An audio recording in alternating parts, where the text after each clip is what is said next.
بسم اللہ الرحمن الرحیم نحمد ونصلی ونسلم علی رسولہ الکریم وعلی آلہ وصحبہ وازواجہ وآل بیتہ اجمعین اللہم صلی علی محمد کما هو آلہ ومستحقہ عدد کل حرف کتب ویکتب الی ابد العابدین ودہر الداہرین یا ارحم الراحمین یا رب العالمین اما بعد۔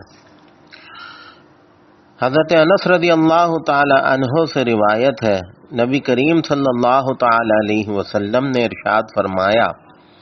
جو آدمی میری امت میں سے کسی شخص کی کسی حاجت و ضرورت کو پورا کرے گا اور اس سے اس کا مقصد صرف مسلمان بھائی کو خوش کرنا ہے، تو ایسا ہے کہ جیسے اس نے مجھے خوش کیا، اور جس نے مجھے خوش کیا، مجھے خوشی پہنچائی، اس نے اللہ کو خوش کیا،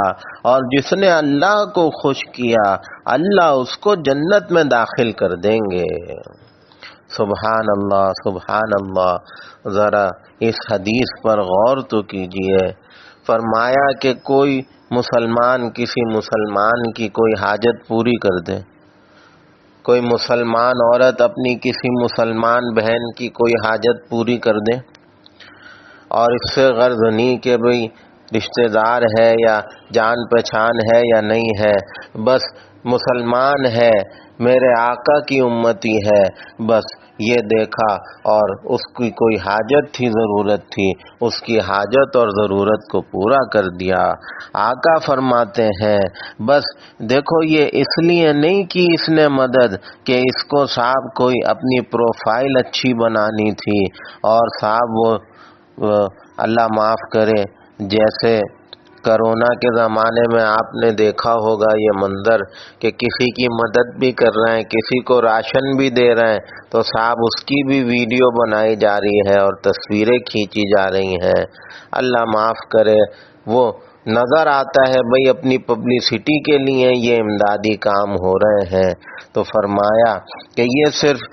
حاجت جو اس نے پوری کی ہے اتنی خاموشی سے کہ یہ صرف اللہ کی رضا چاہتا تھا۔ آقا فرماتے ہیں اس نے مومن کی مدد کی، اس کی حاجت پوری کی اور اسے خوش کر دیا۔ در حقیقت میں اس مومن کو خوش نہیں کیا، اس نے مجھے خوش کیا ہے، اور فرمایا کہ جس نے مجھے خوش کر دیا تو اس نے اللہ کو خوش کر دیا، اور جس نے اللہ کو خوش کر دیا اس نے در حقیقت میں اپنی جنت کو واجب کر لیا، تو اللہ اسے جنت میں داخل کریں گے۔ تو اس حدیث کو بار بار اپنے ذہن میں رکھیں،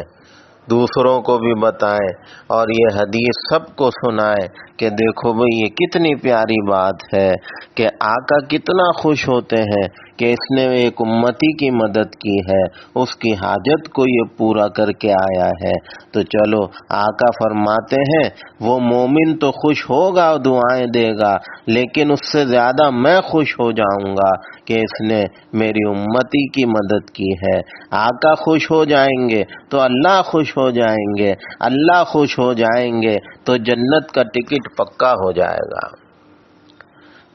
کسی موقع پر نبی کریم صلی اللہ تعالی علیہ وسلم نے ارشاد فرمایا کہ جو کسی مومن کے غم کو دور کر دے،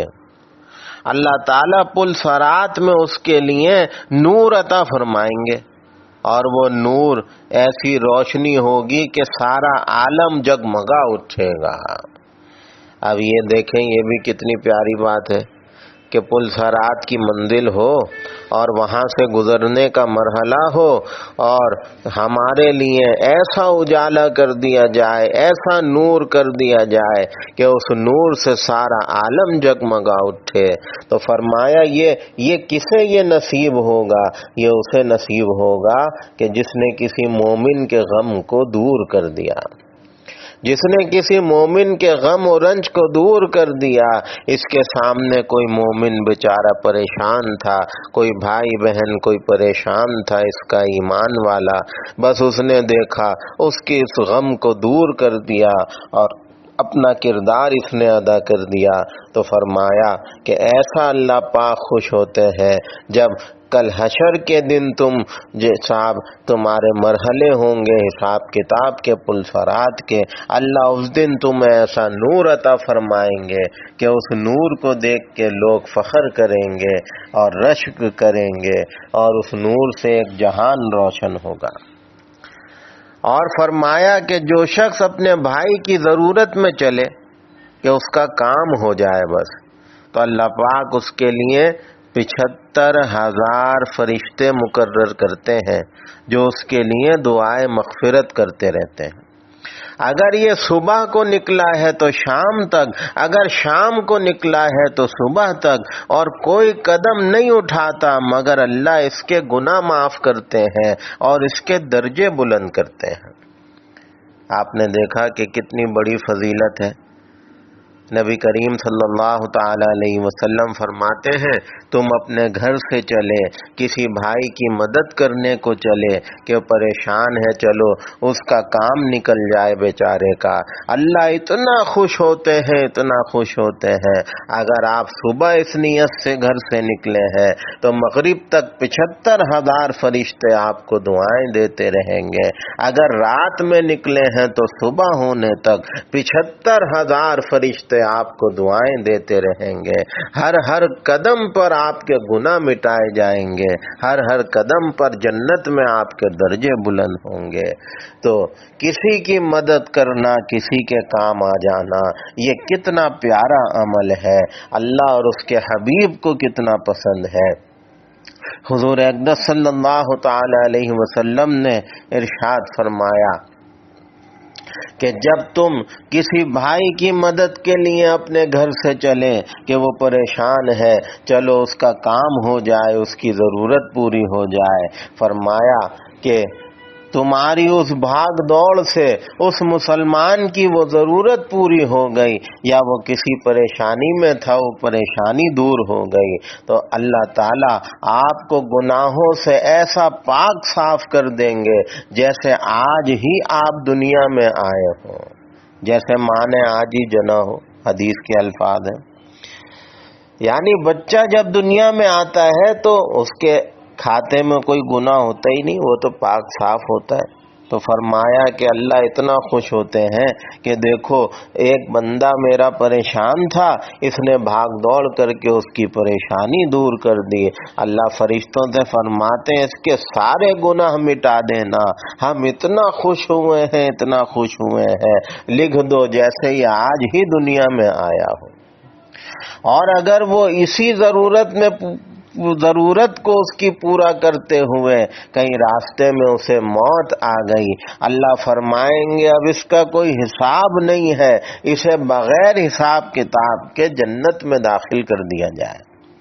یعنی مطلب یہ ہے کہ بھئی آپ گھر سے چلے تھے کسی کی مدد کے لیے، نیکی کرنے کے، چلو بھئی کوئی پریشان ہے میں جا کر اس کی مدد کر دوں، اس کی پریشانی دور ہو جائے، اس کا کوئی کام بن جائے، تو اب اس راستے میں اللہ کا حکم آ گیا اور اس کی مدد کرتے کرتے آپ کو موت آ گئی اور آپ دنیا سے چلے گئے۔ اللہ فرماتے ہیں یہ تو کسی کی مدد کر رہا تھا اور کسی کی مدد کے لیے گھر سے چلا تھا، لیکن اسے ہمارے حکم سے موت آ گئی، یہ تو ایک اچھے کام سے نکلا تھا تو اسے موت آئی تو یہ اچھے راستے میں آئی۔ اللہ فرماتے ہیں بس اسے شہید کا درجہ دے دو اور اس کا کوئی حساب نہ لینا، اب قیامت کے دن یہ بغیر حساب کتاب کے جنت میں داخل ہوگا۔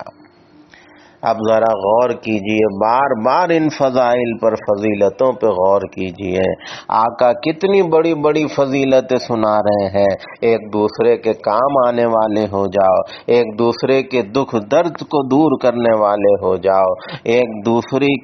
کے غموں کو بانٹنے والے ہو جاؤ۔ دیکھو تو صحیح اللہ کیا کچھ تمہیں عطا فرمائیں گے۔ در حقیقت میں آقا امت کو یہ بتانا چاہتے ہیں کہ میرا امتی تو ایسا ہوتا ہے جس میں یہ صفات ہو۔ آقا اپنے ہر امتی کو ایسا ہی دیکھنا چاہتے تھے۔ حضرت عبداللہ ابن عباس رضی اللہ تعالی عنہما مسجد نبوی میں اعتکاف میں ہیں، اعتکاف یہ نفلی اعتکاف ہے، رمضان والا نہیں ہے۔ نفلی اعتکاف میں بیٹھے عام دنوں میں، ایک شخص آیا، سلام کیا اور بیٹھ گیا۔ حضرت ابن عباس نے پوچھا کیا بات ہے، پریشان ہو، چہرے سے پریشانی جھلک رہی ہے؟ کہنے لگا جی بہت پریشان ہوں، مقروض ہوں، بال بال قرضے میں ڈوبا ہوا ہے، بس کسی مدد کا منتظر ہوں۔ بھئی یہ سننا تھا۔ حضرت عبداللہ ابن عباس رضی اللہ تعالیٰ عنہ فوراً اس کا ہاتھ پکڑا اور مسجد سے باہر آئے کہ چل میرے ساتھ۔ لوگ کہنے لگے بھائی ہم نے سنا ہے آپ تو اعتکاف کی نیت سے مسجد میں بیٹھے ہوئے تھے، پھر یہ باہر آپ کیسے جا رہے ہیں؟ ابھی تو مغرب بھی نہیں ہوئی، ابھی تو دن باقی ہے، تو آپ کیسے باہر جا رہے ہیں؟ فرمانے لگے بھائی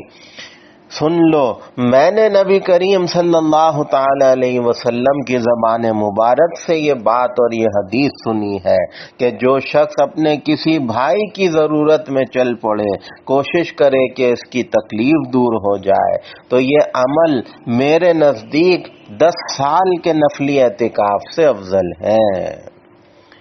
اب بتائیے کتنی بڑی بات ہے، ایک آدمی 10 سال مسجد نبوی میں اعتکاف کرے، 10 سال نفلی اعتکاف کرے، لیکن آقا فرماتے ہیں کہ میرے نزدیک اس سے بڑا عمل یہ ہے، اس سے بڑی نیکی یہ ہے کہ تم نے کسی پریشان حال کو دیکھا اور اس چل پڑے بس اس کی پریشانی کو دور کرنے۔ آقا فرماتے ہیں ہم اس نیکی سے اتنا خوش ہوتے ہیں، اللہ اس نیکی کرنے والے سے اتنا راضی ہوتے ہیں کہ اسے 10 سال میری مسجد میں نفلی اعتکاف سے زیادہ اجر دیتے ہیں۔ بس یہ ہیں وہ فضائل، کسی کے کام آنا۔ تو انسان بحیثیت مسلمان دیکھیں یہ ہماری شان ہونی چاہیے کہ ہم کسی کے کام آ جائیں۔ بھئی کسی کی دعا لے لو بجائے اس کے کہ کسی کی بد دعائیں سمیٹتے پھریں، تو بھئی کم سے کم چلو اتنا تو کر لو، اگر کسی کی دعائیں نہیں لے سکتے ان کی خدمت کر کے ان کا کام آ کے، تو بھئی کسی کو تکلیف بھی نہ پہنچاؤ کہ اس کی بد دعا کے مستحق ہو جاؤ۔ کم سے کم اتنا تو ہم احتیاط کریں کہ چلو کسی کی خدمت نہیں کر رہے تو بھئی کسی کا دل بھی نہ دکھائیں، کسی کی بد دعا بھی نہ لیں۔ اللہ کرے کہ یہ باتیں ہمیں سمجھ آ جائیں، یہ فضائل ہمارے دلوں میں اتر جائیں، اور میرے نبی کا ہر امتی، کیا مرد اور کیا عورت، کیا بھائی اور کیا بہن، وہ ان صفات کا حامل ہو جائے۔ اللہ تعالی ہم سب کو ان باتوں پر عمل کی توفیق عطا فرمائے۔ وآخر دعوانا ان الحمد للہ رب العالمین۔